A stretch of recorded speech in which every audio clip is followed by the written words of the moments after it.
से अपील कर रहा हूँ और फौज से अपील कर रहा हूँ कि मेरा सारा बन जाओ। मैं एक मजलूम, मेरे एफआईआर काटने के लिए भी कोई वस्त नहीं है।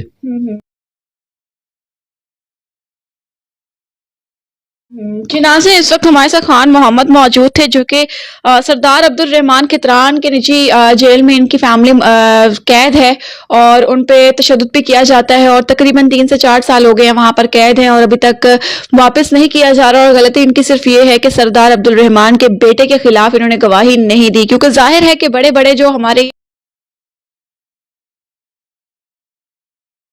ये लोग बैठे हैं, ये कोई भी जुर्म जो है जो अपने पे नहीं डालते, ये हमारे जो इर्द गिर्द मौजूद मजलूम होते हैं उन पर ही डालते हैं। और मैं एक बात हमेशा से कहती हूँ कि हमारी जेलों के दरवाजे खोले जाएं और वहां पर उनकी आवाज सुनी जाए तो उसमें से 80% लोग तो वही निकलेंगे जो कहेंगे कि किसी का किया हम भुगत रहे हैं।